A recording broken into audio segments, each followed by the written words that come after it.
गीता अध्याय 15 के श्लोक 16-17 में 3 प्रभु बताए हैं। ये 3 प्रभु कौन हैं? किस प्रभु की शरण में जाने के पश्चात जन्म और मरण समाप्त हो सकता है? 3 प्रभुओं में सबसे उत्तम परमात्मा कौन है? कैसा है? उसका क्या नाम है? इन सभी गूढ़ रहस्यों को जानने के लिए अवश्य सुनिए जगत गुरु तत्वदर्शी संत रामपाल जी महाराज के अमृत वचन।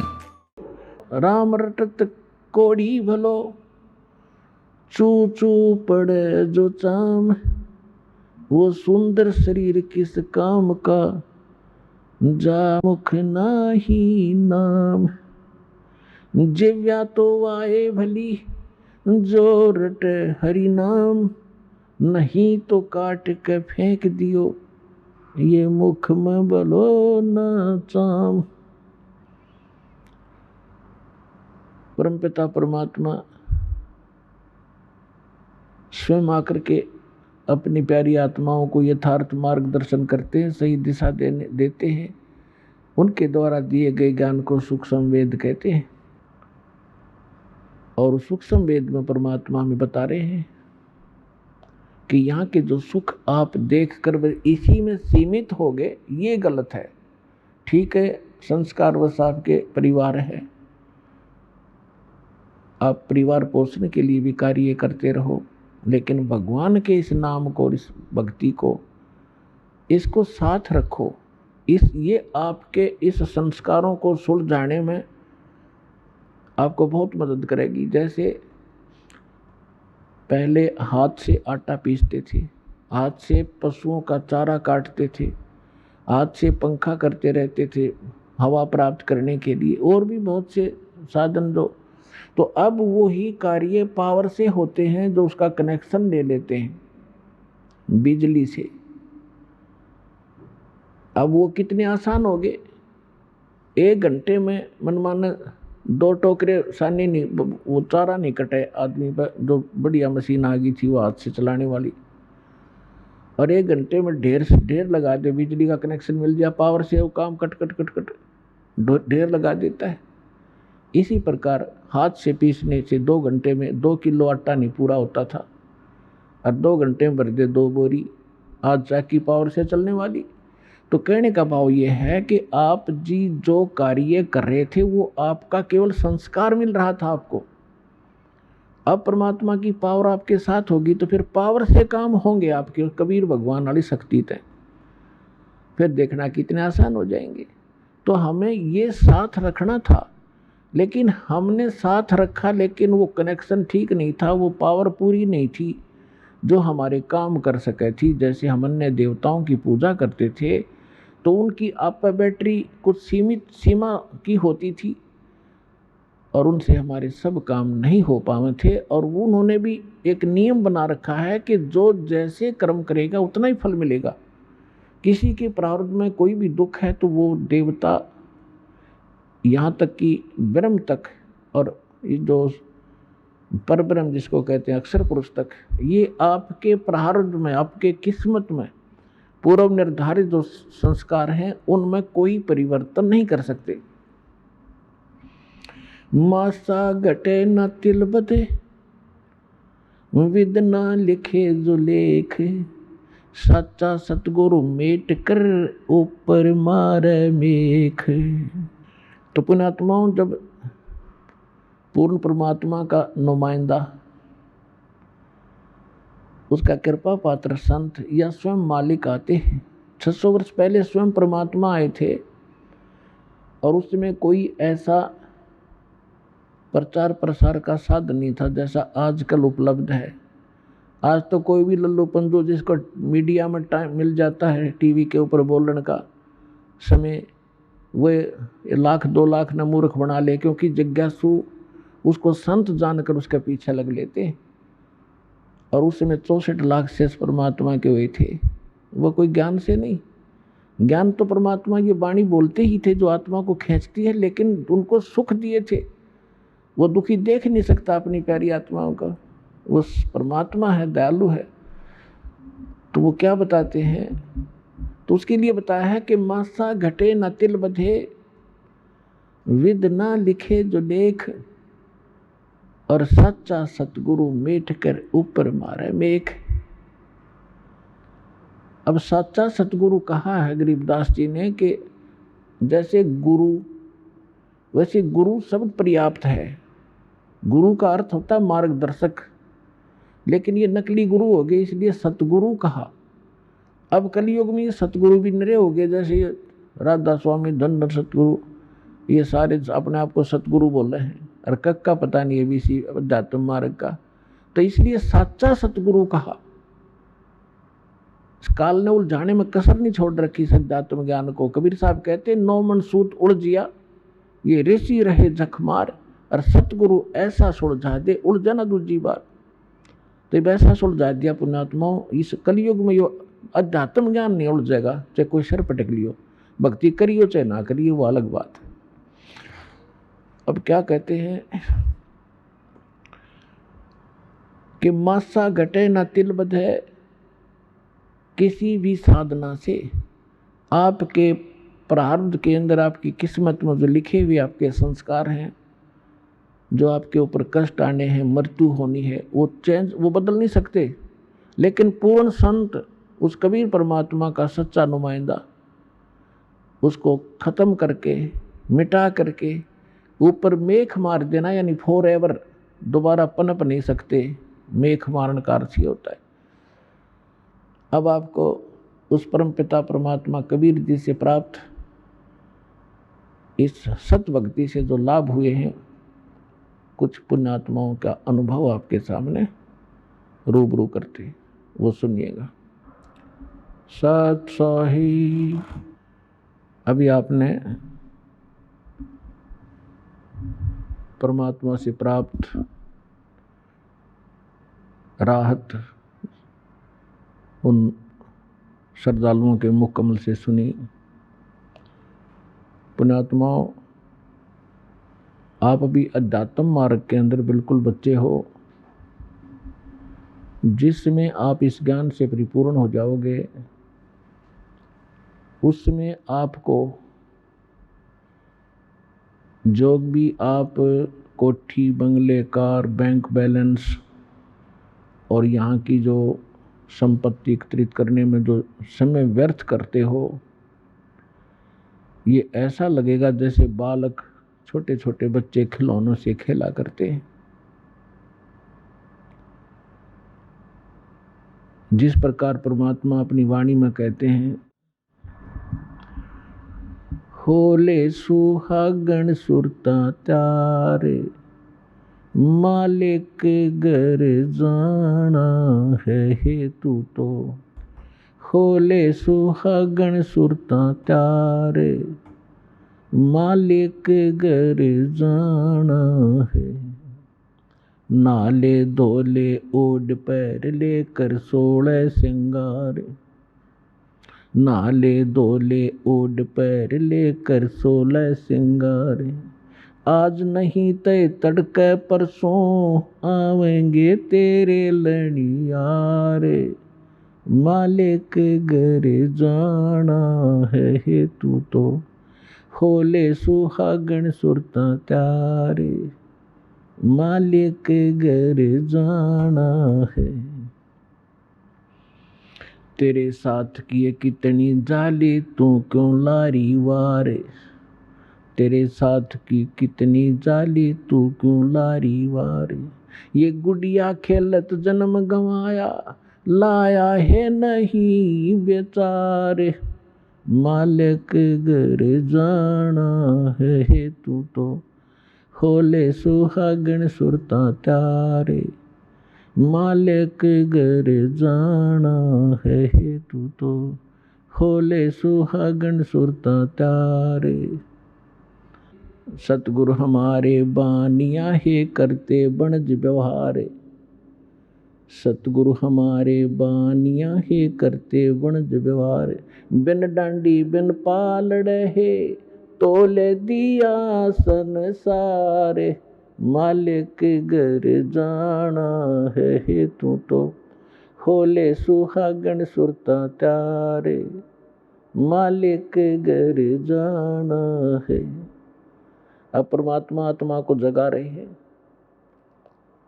कि सुहागन आत्मा वो होती है जिसका विवाह हो जाता है, नाता जुड़ जाता है, जिसकी सगाई हो जाती है, मंगनी हो जाती है, और जिनका रिश्ता हो जाता है, मंगनी हो जाती है, सगाई हो जाती है, वही अपने पति के घर जाती है। और जब तक लड़की कुंवारी है वो पति के घर नहीं जा सकती। तो कहने का भाव ये है कि जिनको उपदेश प्राप्त हो गया है वो सुहागन आत्मा होगी, परमात्मा से जुड़ गए वो। अब अपने जैसे यहाँ रिवाज बनी हुई थी उसी आधार से परमात्मा ने ज्ञान दिया है कि जो लड़की अधिक दहेज लेकर जाती थी तो सास ससुर को अच्छी लगती थी। यहाँ की वैसे रीति ये गलत है, लेकिन फिर भी उसके आधार से ज्ञान समझाने के लिए परमात्मा ने बताया है। तो इसी प्रकार परमात्मा कहते हैं कि नाले धोले ओढ़ पैर लेकर 16 श्रृंगार, और दुल्हन को अच्छी तरह श्रृंगार कर भेजा करते थे, हर तरह से उसको आभूषण पहनाते थे ताकि उसकी छवि कुछ निखर जाए। तो परमात्मा कहते हैं आत्मा के जो गहने हैं, आभूषण हैं, ये वो नहीं है जो यहाँ के बनावटी होते हैं। शील, संतोष, विवेक, अक्षमा, दया, सुमरण, भक्ति, दान, साधु सेवा, विनम्रता, ये गहने होते हैं सब एक आत्मा के। कहते हैं ये सभी आभूषण ग्रहण कर, और आज नहीं तो कल मृत्यु होगी, तुझे जाना होगा। फिर बताते हैं कि तेरे साथ की कितनी जाली, जिन महापुरुषों का मोक्ष हुआ, जिन्होंने जिस सत्र की साधना की वही क्योंकि इस कबीर परमात्मा के ज्ञान से तो उस समय कोई परिचित थे नहीं कि कौन कौन मुक्त हुए, ना वो विश्वास मानते थे कि सचमुच ये मुक्त हुए हैं। हम किन को मुक्त मानते थे, ध्रुव, प्रहलाद, मीरा बाई आदि जितने, तो उनके उदाहरण देकर बताए जाते हैं कि तेरे साथ की कितनी जाली, ध्रुव, प्रहलाद, मीरा बाई आदि ये महापुरुष, और तुम क्यों लारी वार, और गुडिया खेलत जन्म गंवाया, ओए तने लाया नहीं विचार। अपने आत्माओं, जब तक ये तत्व ज्ञान से आप परिचित नहीं होते तब तक आपको यहाँ की कोठी, यहाँ के बैंक बैलेंस, बढ़िया गाड़ी, गांव में प्रभुता और खूब आदरमान हो, ये बहुत अच्छे लगते हैं। जिसमें आपको ये ज्ञान होगा उसमें आप देखोगे आपकी आत्मा एकदम यहाँ से उल्टी हो जाएगी। आपको अच्छे ही नहीं लगेंगे। ये कैसे नहीं लगेंगे? जैसे अब तो बच्चे ऐसा नहीं खेलते, अब तो सीधे स्कूल जाने लग जाते हैं, 3-4 वर्ष के होते हैं उसको स्कूल भेज देते। पहले पुराने समय में क्या होता था कि छोटे छोटे बच्चे खेलते ही रहते थे। छोटी लड़कियां हमने विशेषकर देखा, जो बड़ी लड़कियों का विवाह हो जाता था उनके लिए घर पे टेलर बुला करके उनके कपड़े सिलवाए जाते थे, और उन कपड़ों से बचे हुए कटपीस, छोटे छोटे 2-2, 3-3 इंच के कपड़े होते थे, टुकड़े, उनको छोटी लड़कियां उठा लेती थी और वो नकल किया करती थी। क्या नकल करती थी कि जैसे पहले क्या करते थे, हमने देखा हमारे विशेषकर ये रीति थी कि लड़की जब अपनी ससुराल जाती थी उससे पहले उसका दुष्प्रचार करते थे, दहेज। उसमें कहते थे 30 कपड़े, सूट, तिल बोला करते, आगे वालों की यानी आगे ससुराल वालों में किसी सासू की, नंद की, पीतस की, तायस की, दादस की, ऐसे, और फिर वो आगे वालों की, और 20 लड़की की, वो अलग अलग कपड़े रखे जाते थे। तो वो लड़की छोटी सी क्या करती थी, उन छोटे छोटे टुकड़ों को इकट्ठा करके और ऐसे ही अलग अलग रख लेती थी कि ये 30 आगे वालों की, ससुराल वालियां की, और ये 30 अरे गुड्डा बनाती है, गुड़िया बनाती, उनका ब्याह करती, उनके साथ खेला करती थी। और उस जो उसने रखे हुए थे ना छोटे छोटे जितने टुकड़े, जिनको वो सूट मान कर रखे हुए थी, उनमें से कोई दूसरी बहन या भाई निकाल लेता एक दो उस टुकड़े को, तो इतना बुरी तरह रोया करती, पैर पीटा करती, हाय मेरी तीड़ उठा ली, मेरा सूट उठा लिया। जब उससे पूछा करते थे कहाँ से उठा लिया, कि ये 40 थे, आज इसमें 2 घट गए वो टुकड़े। और जब वो बेटी युवा हो जाती है, उसका विवाह होता है, तो फिर उसको पता चलता है, जब युवा हो जाती है उसको ओरिजिनल सूट का पता लगता है, ओरिजिनल दुल्हा और दुल्हन का पता लग जाता है। तो फिर उसको कहे कि ले आजा खेल ले, इनके साथ वो कभी नहीं खेल सकती। तो पुण्यात्माओं, आज जो आप यहाँ की संपत्ति, कोठी कार बंगला बनाने में अपना जीवन नाश कर रहे हो, ये गुड़िया वाला खेल खेल रहे हो। और जिस समय आपकी ये मैच्योर हो जाएगी, आपकी बुद्धि, आपके विचार परमात्मा के अध्यात्म ज्ञान से, फिर आपको कोई कहेगा ना ये कोठी बना ले, बंगला बना ले, आ जाए एक प्लाट दिवाऊं, न्योगा बस भाई अब तो सतलोक में प्लाट खरीद देंगे, यहाँ तो बतेरे खरीद लिए। कहते कोट जन्म तन भर मत होगे, कुछ ना हाथ लगा रे, कुकर सुकर खरबया बोरे, कौआ हंस बुगारे। कोटि जन्म तू राजा की, न मिटी न मन की आशा, भिक्षुक होकर दर दर घूम्या, मिला न निर्गुण रासा। इंद्र कुबेर ईश की पदवी, ब्रह्मा वरुण धर्म राया, विष्णुनाथ केलपुर को जाकर फिर भी वापस आया। असंग जन्म तन मरता होगे, जीवित क्यों न मरे, 12 मद महल मुठ बोरे, बहुर न दे धरे। दोजक बहिष्ट सभी ते देखे, राजपाट के रसिया, 3 लोक से तिरपत नाही, ये मन भोगी खसिया।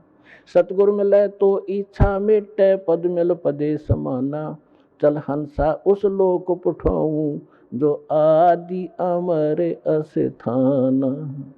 4 मुक्ति जहाँ चंपी करती, माया होरी दासी, दास गरीब अभय पद पर से, वो मिले राम अविनाशी।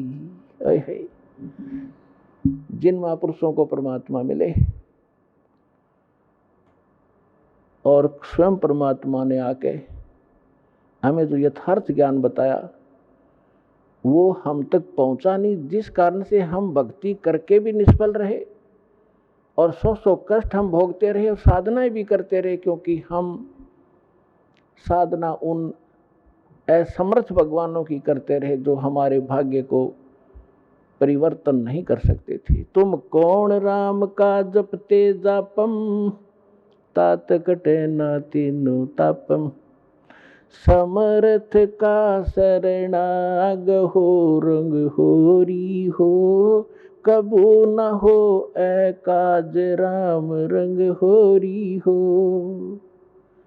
समर्थ का शरणाग हो, यानी उस समर्थ की शरण में आओ, तब तुम्हारे घर में सदा खुशी बनी रहेगी या होरी बनी रहेगी। और कभू ना हो अकाज राम, रंग होरी हो, कभी अकाज नहीं होगा, कोई आपके घर में दुर्घटना नहीं हो सकती। देखो, कर्म के संस्कार आपका प्रेशर जरूर डालेंगे। जैसे आपने भक्तों के अनुभव सुने, कैसे कैसे जुल्म ढाने चाहे काल उसको संस्कार ने, और परमात्मा ने हट एक तरफ 2 सेकंड में टाल दिए सारे। तो जब तक आप परमात्मा की मर्यादा में रहोगे, कबीर भगवान की में, आपको पूरा साथ देगा। यदि आपने मर्यादा भंग कर दी, आपने कोई परमात्मा का नियम तो भंग कर दिया, तो उस समय काल का दाव लग सकता आपके ऊपर। और अन्य भक्त ये सोच रहे होंगे कि ये दीक्षित था, इसके साथ ऐसी घटना क्यों घट गई। तो पुण्यात्माओं, इसके साथ साथ आपको बहुत सावधान किया जाता है कि देखो, कुछ भक्त ऐसे होते हैं, दीक्षा ले रखी है, मर्यादा भी तोड़ रखी है, फिर भी सुखी महसूस होते हैं। अभी उसका कोई भाग्य का ऐसा दुष्कर्म नहीं है जो उसको चोट मारने वाला है। और एक ऐसा भक्त है, दीक्षा ले ली है और नाम तोड़ दिया है, खंड हो गया, तो उधर से संस्कार ऐसा कमजोर आ गया कि उसकी मृत्यु होनी है, वो मृत्यु होगी। और दीक्षित भी था लेकिन दीक्षा नहीं थी, क्योंकि नाम खंड हो गया। पावर काम तब तक करेगी बिजली आपके घर पर जब तक आपका कनेक्शन जुड़ा रहेगा। जिस दिन कनेक्शन कट गया, किसी भी कारण से कट जाता है, तो पावर का काम नहीं हो रहा आपके घर पे। उसके लिए परमात्मा कहते हैं कबीर साहब, जब लग हंसा हमरी आना, काल लगे ना तेरा बाना। कि जब तक ये प्यारी आत्मा मेरी मर्यादा में रहेगी, काल तेरा अटैक नहीं हो सकता। और जब हम मर्यादा तोड़ देंगे तो पुण्यात्माओं फिर काल ही काल है सब जगह, पूरा संसार। हम परमात्मा की शरण में आने के बाद ऐसा समझ लो जैसे समुद्री जहाज में बैठ गए और उस जहाज से नीचे उतरे तो डूबेंगे।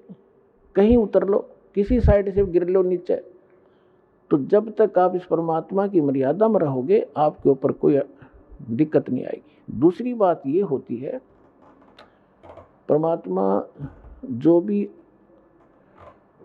आप परमात्मा के लिए लगे हो, कोई दुख में आया है, यहां दुख तो आपको फ्री ऑफ कॉस्ट यानी रूंगे में आपको लाभ दिया जाएगा। ये हमारा यहाँ का मेन उद्देश्य नहीं है कि आपको ये सुख दें, लड़का दें, लड़की दें, कोठी दें, बंगले, और कोई कष्ट संकट है, कोई तीन ताप से पीड़ित हो है। केवल इसी उद्देश्य को लेकर हमने ये यूनिवर्सिटी नहीं खोल रखी, ये हॉस्पिटल नहीं खोल रखा।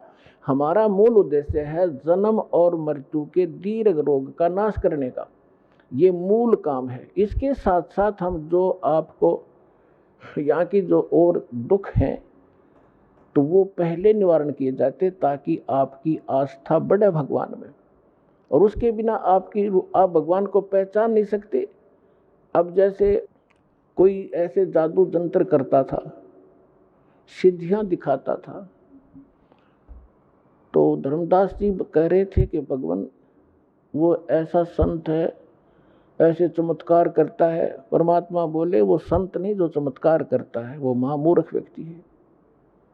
और फिर उसी समय परमात्मा ने कहा कि वो संत नहीं जिसे चमत्कार भी ना हो। ये पुण्यात्मा, एक तो चमत्कार करना ये तो महामूर्ख व्यक्ति के काम है, क्योंकि उसने केवल सिद्धियां ही इकट्ठी कर रखी हैं जो उसके लिए भी घातक हैं और अन्य के लिए भी वो घातक है, क्योंकि उस पर आश्रित हो गया कि वो बड़ा महंत और संत होगा। और फिर कहा कि वो संत ने जिसे चमत्कार ना हो, संत चमत्कार नहीं करता, आप होया करे, उसके पास इतनी समर्थ शक्ति होती है। उसका उद्देश्य चमत्कार करने का नहीं होता, उद्धार करने का होता है। और वो सुख वैसे ही होते हैं जिनको लोग चमत्कार मानते हैं। या तो बिना गिनती के होंगे आपके घर पे, क्योंकि यह समर्थ शक्ति का साथ रहेगा आपके साथ। तो क्या बताते हैं, तो परमात्मा हमें याद दिलाते हैं कि जब तक आप हमारी मर्यादा में रहोगे आपको यहाँ के सारे सुख भी देंगे जिनको आप सुख मानते हो। अब पुण्यात्माओं, जो तीन ताप के कष्ट भी आपके कहीं नहीं कटे। यहाँ पर आप भक्तों के अनुभव सुनते हो, सब जगह चले गए थे, किसी में प्रेत था, किसी में जिन था, किसी पर कोई देव था, किसी के ऊपर कोई पीर तंग करता था, किसी में भैरव ऊदता था। सब जगह जा चुके थे, लेकिन यहाँ आके सुख हुआ। हम ये उद्देश्य नहीं रखते कि ये सुख दें, ये ताप होंगे आपको, ये तो पहले होंगे, क्योंकि जब तक आपके पैर में कांटा लगा है तो कांटा निकालना हमारा उद्देश्य है, क्योंकि कांटा लगे पैर में जूता पहना नहीं जा सकता। अब जैसे आप पहले हम सुनते थे, किसी भी संत के पास दुखी जाता था तो पहले तो अपने जंतर मंत्र बताता, ये कर दो, वो बोल दो, 5 कपड़े रख दो, ऐसे श्राद्ध निकाल दो, ऐसा दान कर दो, मैं तुम्हारा मंत्र जाप करूंगा। जब कुछ नहीं होता था, लास्ट में ये कहते थे कि ये तो आपके भाग्य में लिखा हुआ, आपके प्रारब्ध का कष्ट है, ये तो भोगना ही पड़ेगा। और फिर भी कहता था ले राम नाम का जाप करते ही रहना। अपने आत्माओं जैसे किसी के पैर में कांटा लगा हो और वो किसी के पास जाता है, वो कहता है, कोशिश करता है, उसके पास औजार नहीं है उस कांटे को निकाल दे, और वो कहे कि कांटा तो निकल नहीं रहा, ये तो लगा ही रहेगा क्योंकि गहरा चला गया है, अब ले जूता पहन ले, आगे कांटा नहीं लगेगा। तो कांटा लगे पैर में जूता नहीं टिक सकता, पहले कांटा निकले और फिर उसको सलाह दी जा कि फिर जूता मत निकाल देना, नहीं तो ये पीड़ा फिर आ जाएगी आपके ऊपर। तो फिर वो व्यक्ति उस पीड़ा से परिचित है और फिर वो कभी जूता उस मार्ग में निकाल लेने का। तो पुण्यात्माओं, जो दुखी व्यक्ति यहाँ आते हैं सौभाग्य है उनका, जो सुख में आते हैं उनका भी सौभाग्य है, लेकिन जो दुख में आते हैं वो ज़्यादा स्थिर होंगे, क्योंकि सुख तो होगा ही होगा। ये तो सुखदाई भगवान है, समर्थ परमात्मा है, सुख का सागर है, ये दुख नहीं देता, और सुख इतना देगा बहुत गना आपको। और फिर थोड़ा सा यहाँ गाइडलाइन इसलिए दी जाती है क्योंकि आप मार ना खा जाओ भक्ति मार्ग में, इस मार्ग पर टिका रहना कठिन है। उसके लिए आपको ये फाउल पॉइंट बताए जाते हैं और साथ में गाइडलाइन दी जाती हैं जो आपके इस भक्ति मार्ग में सहयोगी होंगे। कुछ भक्त हमारे अन्य दुखियों को लाते हैं अपने पड़ोस से, रिश्तेदारों को समझा बुझा के, चलो वहाँ ठीक हो जाओगे, चलो वहाँ ठीक हो जाओगे, जाते सुख हो जाएगा, स्वस्थ हो जाओगे। तो पुण्यात्माओं, क्योंकि आपको मालूम है कि यहाँ ऐसे होता है, लेकिन जो केवल यहाँ इसी उद्देश्य से आता है कि मैं ठीक हो जाऊं बस, तो उसका अगले उद्देश्य से भी परमात्मा परिचित है कि ये केवल झाड़ा लुहान आया है और ये ठीक होया फिर दोबारा नहीं आएगा।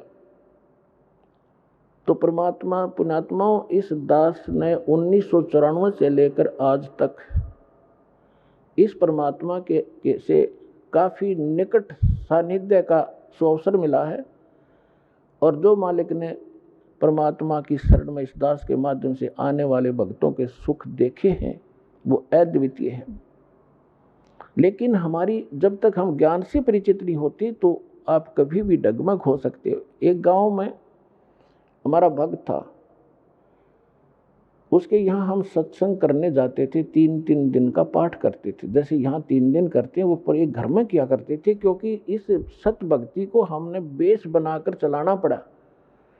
एक घर में 3 दिन और 2-2 टाइम सत्संग करते, घर वाले आ जाते, अड़ोस पड़ोस के आ जाते, वो रिश्तेदारों को बुला लेते, तो उनको 3 दिन तक परिपक्व करते ज्ञान से। पहले दिन तो वो कुछ बेदकते, फिर धीरे धीरे सेट हो जाते और फिर उनके सुख देखते। तो उसके पड़ोस में एक लड़की थी, उसके दोनों किडनी खराब हो गई, चारपाई पर लेटी हुई, सारे सोजस आई हुई। उसने कहा कि आ जाओ, तुम नाम ले लो और ठीक हो जाओगे, हमारे गुरुजी से उपदेश ले लो, इनके भगवान कबीर साहब ठीक कर देते।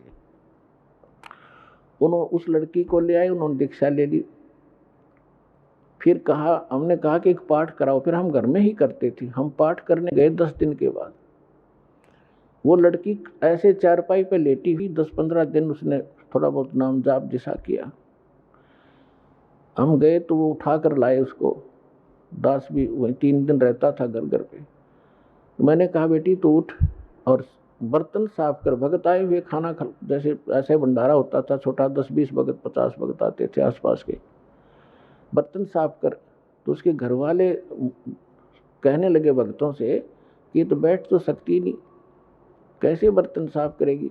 तो कहा कि आप एक बार इसको बैठाओ, जो आदेश है पालन करो।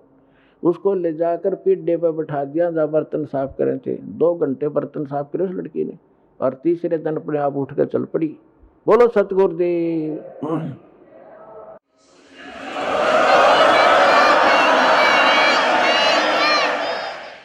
तो उसको क्या हुआ, कति स्वस्थ होगी, शादी होगी, और फिर नाम छोड़ दिया, आना बंद कर गए। 10 साल हो गए उन बातों को। तो कहने का भाव ये है कि ये परमात्मा आपको आते भी सुख दे सकता है, लेकिन आप केवल झाड़ा लुहान की आदत पड़ रही है आपने, एक बार ठीक हो जाओ फिर कोई जरूरत नहीं आने की। और हमारा उद्देश्य ये है कि ये तो सुख आपको मिलेगा ही मिलेगा, लेकिन हम बार बार आपको यहाँ बुला करके आप भक्ति से और ज्ञान से परिपक्व करना चाहते हैं, ताकि आपके संस्कार भक्ति वाले बढ़ें।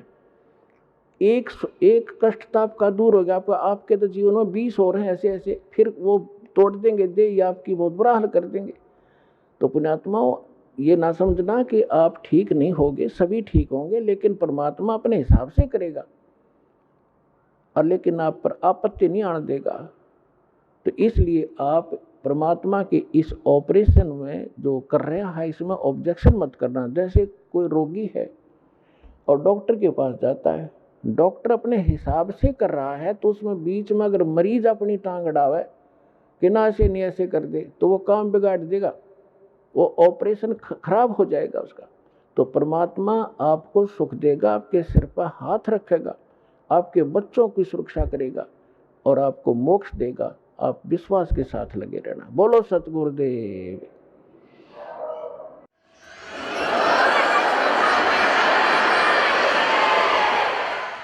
धीरे धीरे रे मना, धीरे सब कुछ हो, माली सींचे सो घड़ा, ऋतु आए फल हो। अभी तक तो आपने बबूल बो रखी थी, सबने गलत साधना शास्त्र विधि तक कर मनमानी साधना करते थे।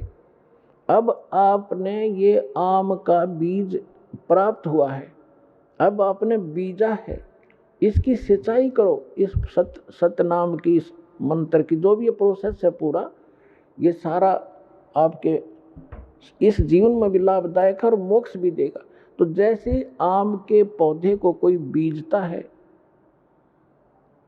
और उसकी सिंचाई शुरू करता है, कहते माली उसके अंदर सैकड़ों घड़े जल के डालता रहता है जब तक वो बड़ा नहीं होता,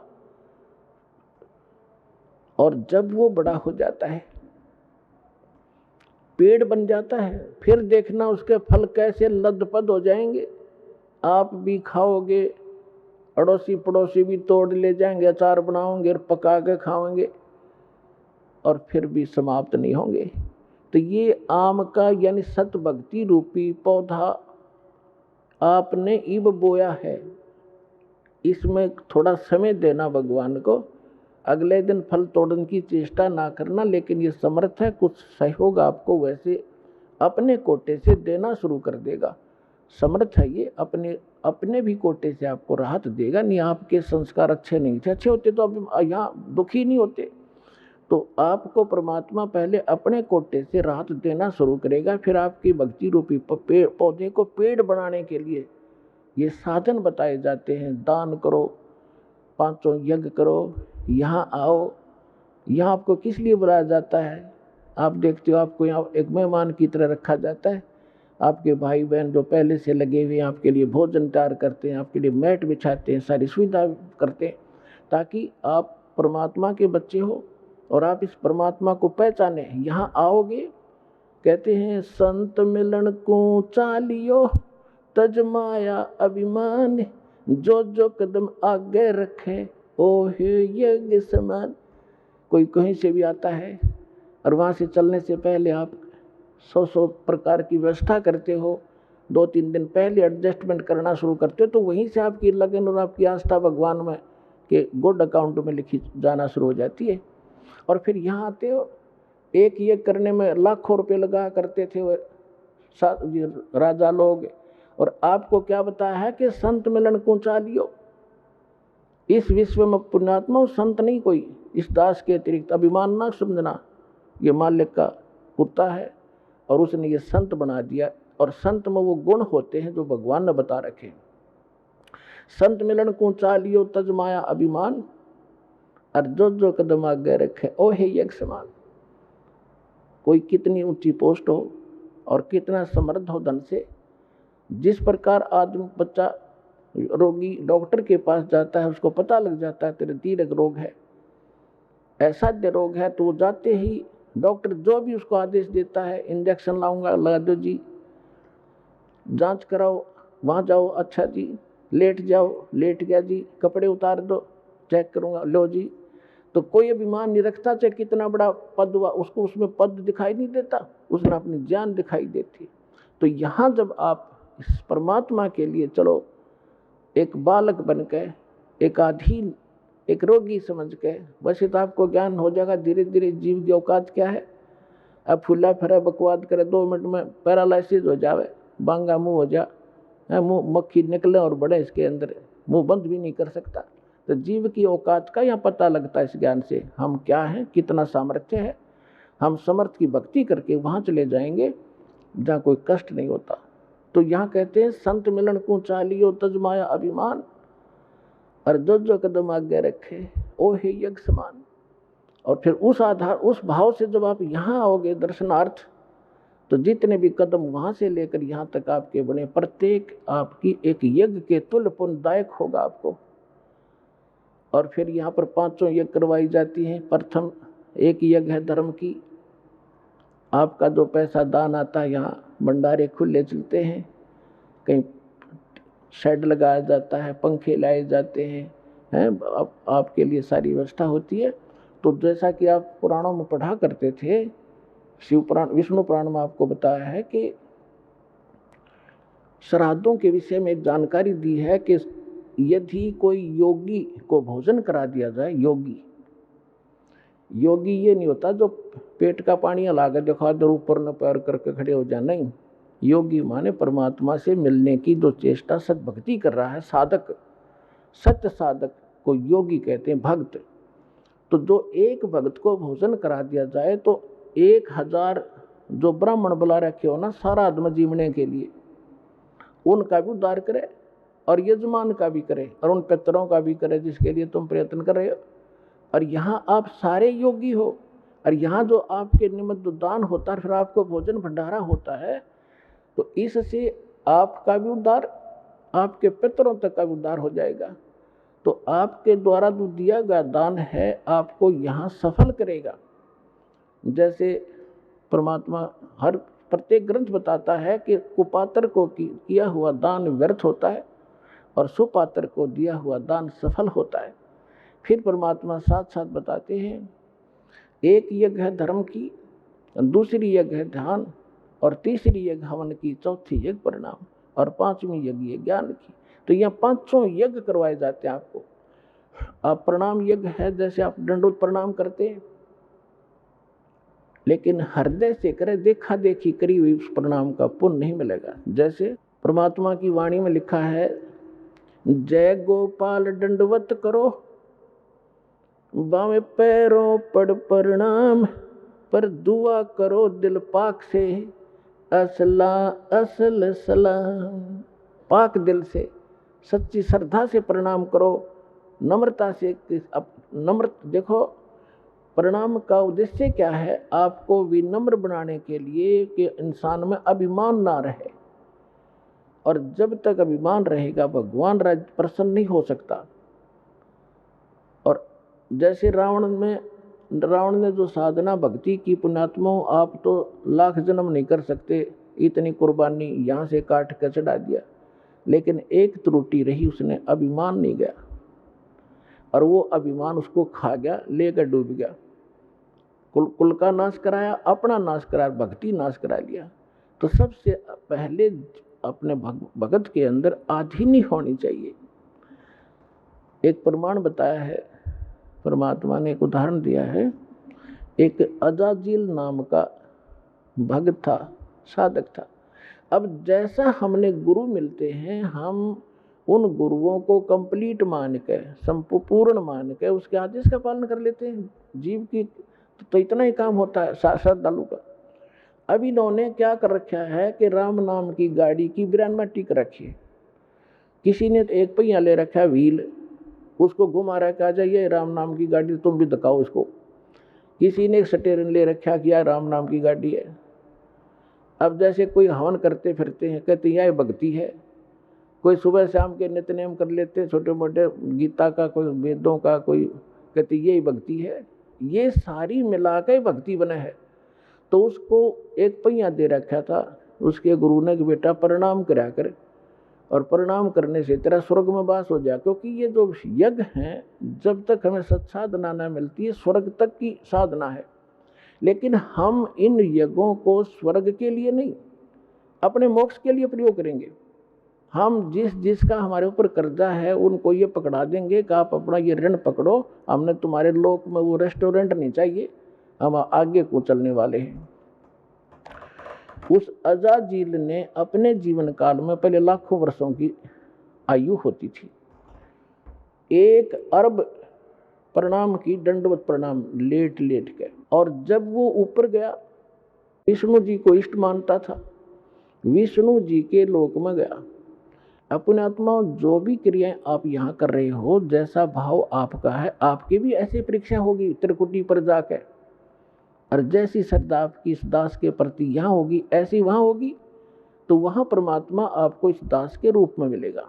तो अजाजील नाम का वो श्रद्धालु जब प्रणाम करता था, प्रणाम यज्ञ किया करता था, उसमें इतनी भक्ति, उस सतर की जो स्वर्ग तक जाने की और वहाँ पर पद पोस्ट पाने की, इस प्रणाम यज्ञ से इतना संग्रह हो गया उसकी भक्ति कि विष्णु जी के लोक में जब गया तो विष्णु जी ने कहा कि भाई बहुत ज़्यादा भक्ति की तूने, यानी बहुत अच्छी साधना की बच्चा, साधना के अंदर ही सारा कुछ आ जाता है। तो उसने कहा जी हाँ, साधना खूब की, 11 अरब बंदगी कर रखी है मैंने। तो विष्णु जी ने कहा कि अभी तेरे अंदर तो बड़ी सिद्धि भी आ गई है। अच्छा जी, कहाँ? एक बच्चा बना दे, एक लड़का उत्पन्न कर। तो उसने कहा जी कैसे करूं, मुझे तो पता नहीं। तो भगवान ने कहा, विष्णु जी ने, कि ये कह दे कि नर भव। उसने ऐसे कह दिया नर भव। एक जवान लड़का सामने खड़ा हो गया। तो भगवान विष्णु ने कहा कि ये तेरे वचन से उत्पन्न है और ये तेरा पुत्र हो गया, वचन का पुत्र हो गया। बोला अच्छा ठीक है, और खुश हो गया कि देख मेरे में कितनी शक्ति होगी। जैसे हम सुना करते थे कि वाल्मीकि जी ने, जब सीता गर्भवती थी, सीता जी, और वो निकाल दी थी भगवान रामचंद्र जी ने, वाल्मीकि जी के आश्रम में गई थी, और वाल्मीकि जी, उसके एक लड़का उत्पन्न हुआ था, लव, उसका नाम रख दिया। फिर काफ़ी लंबी कहानी तो आपने सब ने पता है। फिर वाल्मीकि जी ने एक लड़का कुश से बना दिया था अपने वचन से।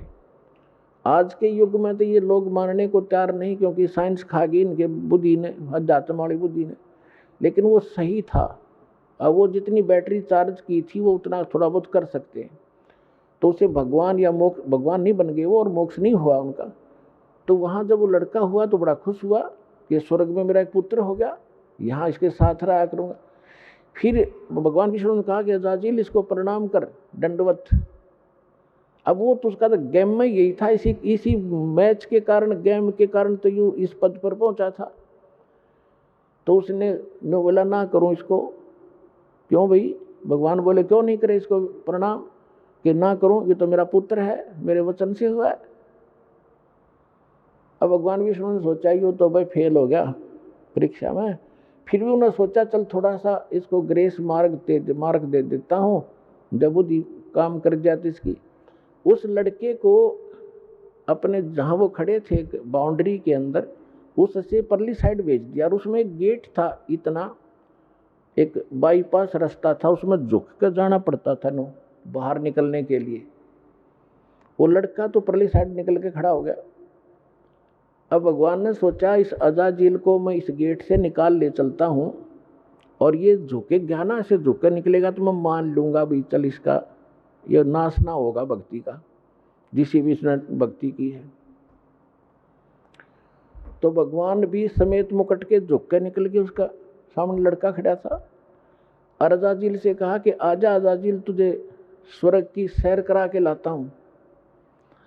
तो अजाजील बोला मैं सब जानता हूँ, तू छलिया है, तो मेरी फिर मजाक करेगा कि देखा ना मैं झुक के निकलूँगा तो परिणाम हो जाएगा मेरा लड़के को, और तो आप जो है ना मेरे साथ धोखा करना चाहते हैं, मैं ऐसा अनजान नहीं हूँ, बिल्कुल नहीं करूँगा, नहीं आऊँगा। तो परमात्मा बोले जा भूतनी के निकल यहाँ से। वो वहाँ से पटक दिया ठाक है, और सारी वह भक्ति कैंसिल कर दी। कहते हैं बेअदबी भावनी साहिब के ताही, अजाजील की बंदगी पलमा ही भाई। जब प्रणाम कर रहा है और जिस उद्देश्य को लेकर करा, फिर वो अकड़नियों की नो खाक तो ने वो साधना की, क्या रिहर्सल किया।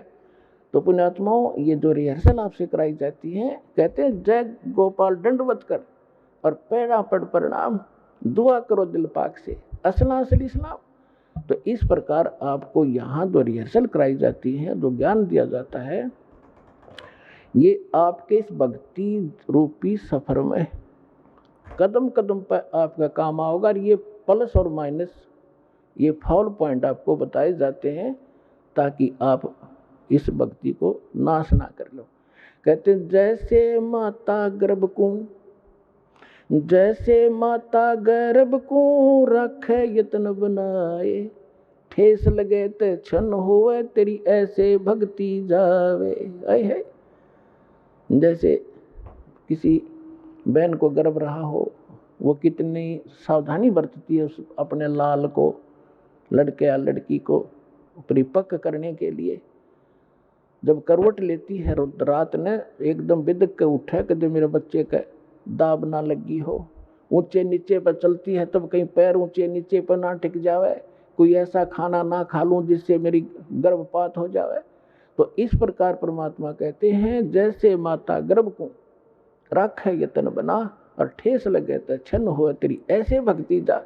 तो पुण्यात्माओं, इस भक्ति के साथ साथ सावधानी और मर्यादा अति आवश्यक है, तब आपको सफलता मिलेगी। तो सौभाग्य आपका, आपको सतलोकाश्रम बरवाला माने का शुभ अवसर प्राप्त हुआ और वो अनमोल ज्ञान और अनमोल साधना मिली जिसके लिए देवता भी तरस रहे हैं। धन्य आपके माता पिता जिनसे जन्म हुआ। बोलो सतगुरुदेव।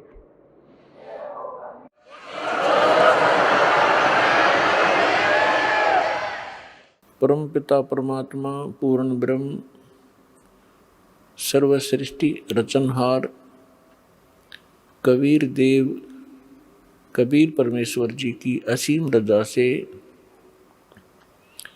आप सभी पुण्यात्माएं सत्संग सुनने के लिए उपस्थित हुए।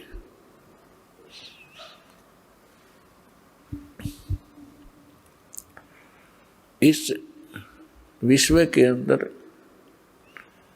प्रथम तो मानव जन्म दुर्लभ है और दूसरा सतगुरु सत्संग मिलना ये उससे भी दुर्लभ है।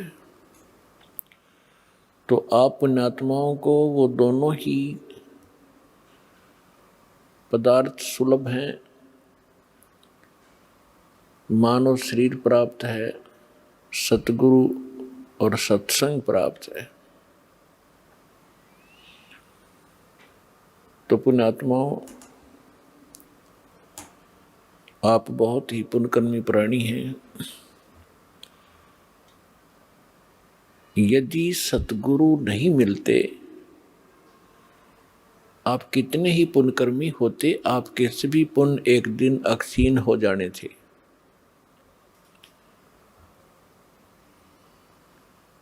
ये पूर्व जन्म के जो पुण्य होते हैं, युगों युगों से किए हुए शुभ कर्मों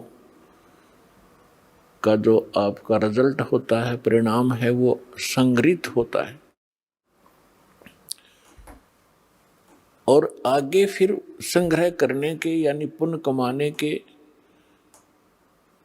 कोई हमें साधन नहीं मिलते हैं।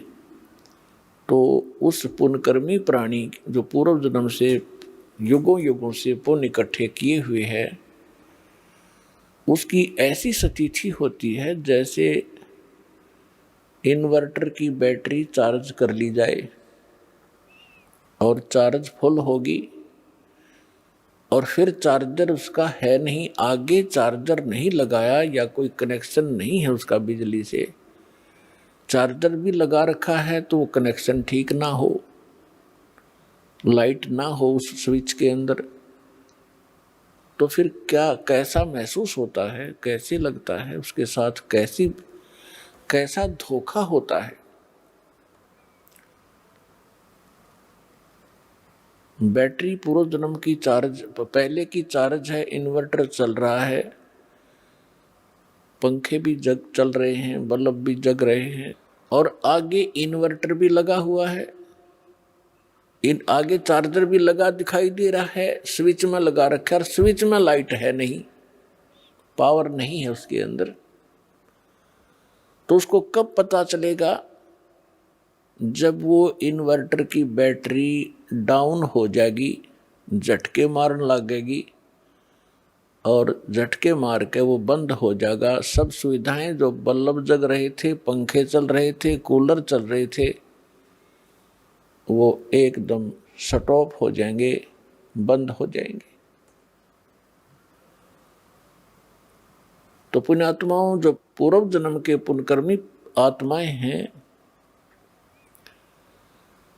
आज कोई डॉक्टर बना है, कोई इंजीनियर बना है, कोई आईएएस आईपीएस पोस्ट पर विद्यमान है, कोई एमएलए एमपी मंत्री मुख्यमंत्री बना है, या कोई अच्छा सेठ साहूकार बना है, या कोई अन्य उसके पास सुविधा उपलब्ध है। और वो पुण्यकर्मी प्राणी जहाँ भी जिस क्षेत्र में प्रवेश करता है, उसके पुण्यों के आधार से वो उधर ही सफल होना प्रारंभ हो जाता है, क्योंकि उसने पूर्व जन्म की बैटरी व चार्ज है उसकी। आइए अब हम उन श्रद्धालुओं के अनुभव जानते हैं जो जगत गुरु तत्वदर्शी संत रामपाल जी महाराज जी से दीक्षा प्राप्त कर चुके हैं तथा उनके द्वारा बताए गए भक्ति मार्ग पर चल रहे हैं। नमस्कार जी। ससाए। क्या नाम है आपका? रेखा सोनी। कहाँ से आए हैं आप? एमपी जिला शिवपुरी। संत रामपाल जी महाराज जी से नाम दीक्षा कब लिया आपने? हमने ली 15/11/2013 को। संत रामपाल जी महाराज जी से दीक्षा लेने से पहले आप क्या भक्ति साधना करते थे? हम सभी देवी देवताओं की भक्ति करते थे, ब्रह्मा विष्णु महेश देवी जी, और बहुत व्रत भी करती थी मैं, जैसे सोमवार है, शुक्रवार है, गुरुवार है और तीजा है, सभी व्रत 11 से, और बहुत व्रत करती थी मैं। फिर भी माने कोई सुख नहीं था, माने घर में कलह कलेश और बहुत सभी माने पैसों से भी सभी से बहुत परेशान रहती थी। आप इतनी सारी भक्ति साधना कर रहे थे, ये भक्ति साधना करने से आपको कुछ तो लाभ हुआ होगा? कुछ भी नहीं हुआ भगत जी, हानि सब कुछ माने हानि में ही जा रहा था, कोई लाभ नहीं मिला। और मेरी तबीयत में 11 व्रत करती थी, निराहार रहती थी और दूसरे दिन हॉस्पिटल में चली जाती थी, बोतलें 8 दिन में बोतलें लग रही, क्योंकि मेरे शरीर में आने में भक्ति बहुत करती थी भगवान पाने के लिए। अकेले मेरी शरीर में इतनी शक्ति नहीं थी कि मैं माने व्रतों को झेल सकूं, फिर भी करती थी और बोतलें लगती थी, परेशानी पे। और फिर घर में पैसा नहीं रहता था तो लड़ाई होती थी। हमारे पति माने जी कहते थे कि तुमसे नहीं बनता तो क्यों करती हो, फिर भी मैं करती थी कि कहीं भगवान हुए तो माने सब दुखों को दूर कर दें हैं अपने। मगर कहीं भगवान नहीं मिला, कहीं कुछ नहीं था। बच्चों को भी बहुत माने बीमारी लगी रहती थी, कहीं लड़की बीमार हो गई, कहीं लड़का बीमार हो गया, उसका पेट दर्द करता था लड़का का, उसका भी कहीं कोई निवारण नहीं हो रहा था। भगवान कभी माने सुन ही नहीं रहते कहीं पर भी। तो भगवान इतनी भक्ति करते हैं फिर भी कोई लाभ नहीं मिल रहा था, बहुत परेशान थी। हमारे पति भी दारू पीते थे, वो भी माने घर में आते थे तो लड़ाई झगड़ा, ऐसा लगता था कि अब शाम हो गई, अब वो आएंगे तो लड़ेंगे, माने हम लोगन को, बच्चे को भी, हम लोगन को भी बहुत परेशानी सामना करना पड़ रहा था। आप भक्ति करते करते परेशानी का सामना कर रहे थे, फिर आप संत रामपाल जी महाराज के शरण में कैसे आए? एक भगत जी थे, वो सीताराम भगत जी भी थे, उन्होंने हमको बहुत समझाया कि को भी नाम लेकर आ गए थे पहले, तो उन्होंने हमको समझाया कि वहाँ पे सतगुरु रामपाल जी भगवान आए, महाराज आए हैं। तो मैंने उनका बहाने वो समझाते थे, अकेले हम भगत जी से नहीं, हमारे पति से नहीं कह पाते थे क्योंकि वो नहीं मान सकते थे इन बातों को, वो बिल्कुल मानते नहीं थे। तो हमने माने मन ही मन प्रण कर लिया कि देखो भगवान पाना है तो कुछ तो करना पड़ेगा। तो हमने उनके वो ज्ञान सुना, वो ज्ञान कहते थे, मैं बहुत रोती थी क्योंकि वो ज्ञान एक ऐसा था निर्मल जो आत्मा को छू जाता था।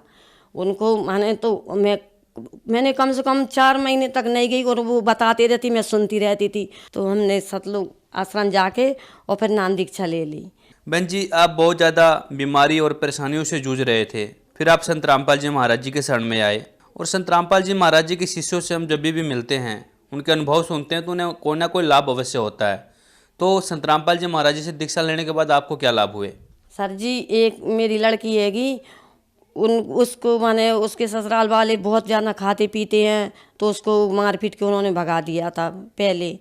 तो जब उसको फिर हमने अपने यहाँ रख लिया, हमने कहा बेटा यहीं रहो, तो वहाँ वो रहने लगी, उसके पेट में बच्चा था। तो वो लेने नहीं आए, फिर सतगुरु रामपाल जी महाराज जी के पास ले गए, उनको दीक्षा दिला दी।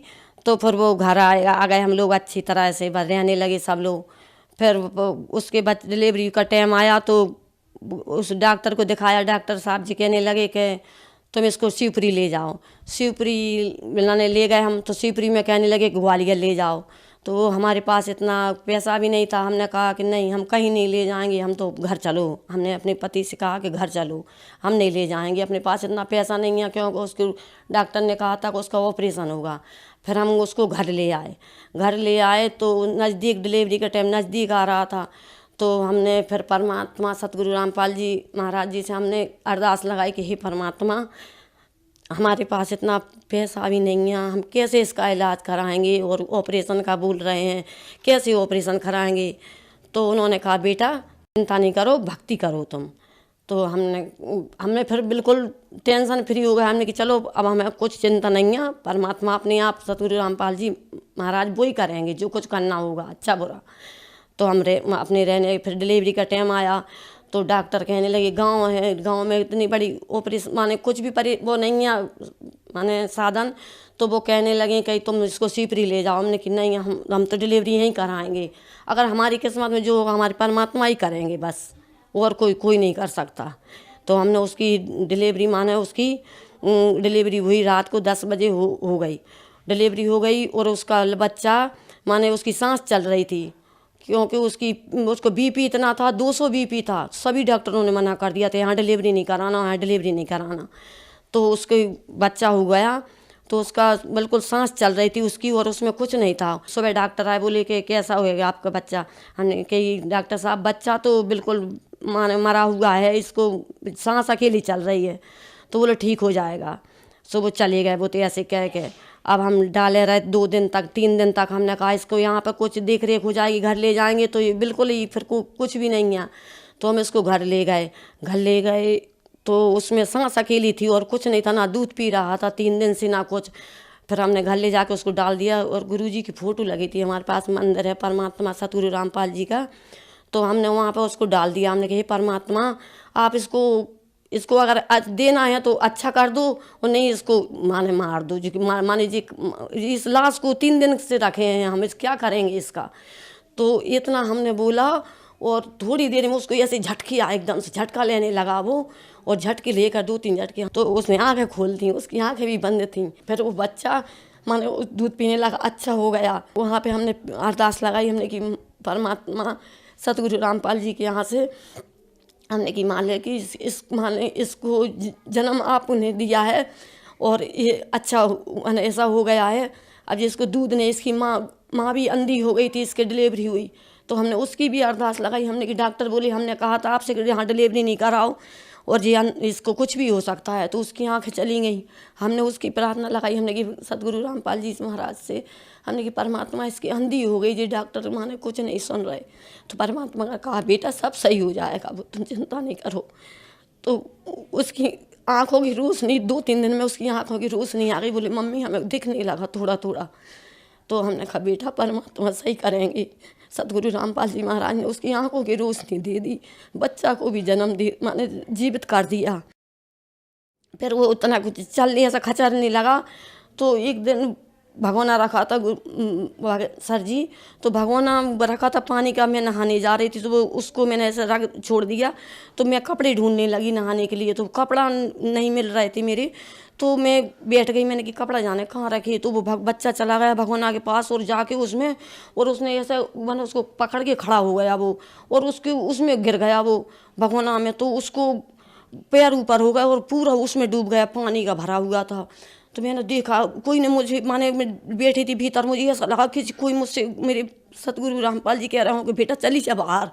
तो मैं बाहर आके देखा, मैंने उसमें मेरे बच्चे को उठाया। मैं जोर से चिल्ला के बोली, मैंने कि हे मालिक ये क्या हो गया। तो बच्चा अपने आप हाथ पैर हिलाने लगा। मैंने गुरुजी के हाथ में डाल दिया, तो बच्चा अपने आप आँखें खोलने लगा, और अपने आप उसको जल दे दिया हमने, और अच्छा हो गया।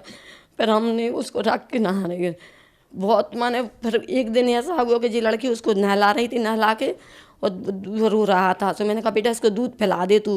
सो उसमें कटोरी में लेके मैंने उसको गैस पर तपा के रख दिया, और उसने ऐसा कटोरी ऐसा लिए थी बच्चे को, और उसने ऐसी भगवानी कुड़ेरी, बच्चा ने ऐसा हाथ मार दिया तो पूरी भगवानी, उबलती हुई भगवानी उसके ऊपर से, बच्चे के ऊपर से पूरी ऐसे, बच्चा ने खूब जोर से चीख मारी और रोने लगा। फूल में एकदम से घबरा गई सर जी और गई उसके पास। वहाँ ने देखा तो वो लड़की ली थी, बोली मम्मी इसके ऊपर दूध गिर गया। मैंने कहा बेटा तूने देखा नहीं परमात्मा जी क्या हो गया? फिर वो लाल हो गया इंगुर जैसा पूरा उसका शरीर, इतना सा बच्चा, 7 महीने का बच्चा था, उसको पूरा ऐसा हो गया। तो फिर मैंने उसको देखा, फिर कि हे परमात्मा जी क्या हुआ? जो तो आपने ही दिया है और ऐसा क्या हो गया? इसको क्या गलती हो गई मालिक हमसे? तो उसको जल दिया और अच्छे माने देखा, उसको कुछ भी नहीं लगाया हमने। कुछ सब जने देखने आए, कहने लगे इसको कुछ लगा दो। हमने कि मालिक सही करेंगे हमारे सदगुरु रामपाल जी। तो हमने देखा तो उसने बच्चे को बहुत ज़ोर से रोते उसको दूध पिलाने लगी। दूध पिला दे बेटा, इसको दूध पिलाने लगी। और फिर वो थोड़ी देर बाद सो गए, ढक के सुला दिया। हम ऐसा माने परमात्मा सदगुरु रामपाल जी महाराज से हमारा विनती कर रहे थे, परमात्मा ऐसी क्या गलती हो गई हमसे जो मालिक। तो फिर वो थोड़ी देर उठा और रोने लगा। रो के और देखा तो बिल्कुल कुछ भी नहीं, उसको फूला नहीं, फुंसी कुछ भी नहीं, अच्छा भला। बहन जी एक बात बताइए, हमने मीडिया में सुना है कि संत रामपाल जी महाराज जी से जो भी नाम दीक्षा लेते हैं उनसे कुछ ना कुछ पैसे लिए जाते हैं नाम दीक्षा देने के दौरान।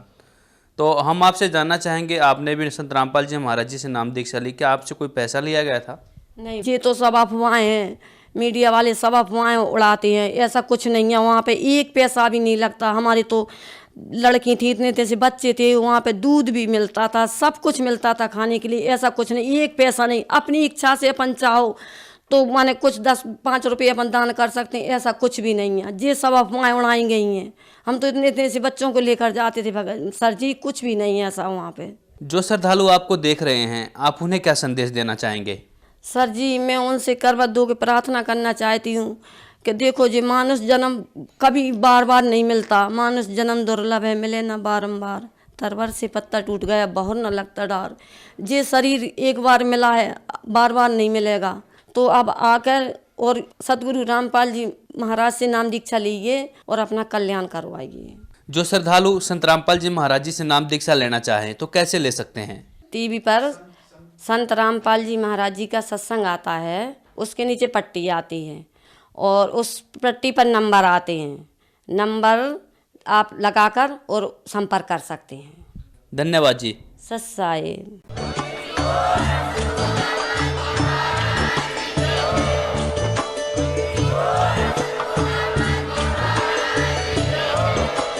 आप सुन रहे थे जगत गुरु तत्वदर्शी संत रामपाल जी महाराज जी के मंगल प्रवचन। अधिक जानकारी के लिए विजिट कीजिए हमारी वेबसाइट www.jagatgururampalji.org। संत रामपाल जी महाराज जी के शुभ आशीर्वाद से पूरे विश्व भर में 500 से भी ज्यादा नाम दीक्षा केंद्र हैं, जिन पर संत रामपाल जी महाराज जी द्वारा ऑनलाइन निःशुल्क नाम दीक्षा दी जा रही है। अपने नजदीकी नाम दीक्षा केंद्र का पता करने के लिए संपर्क करें 8222880541।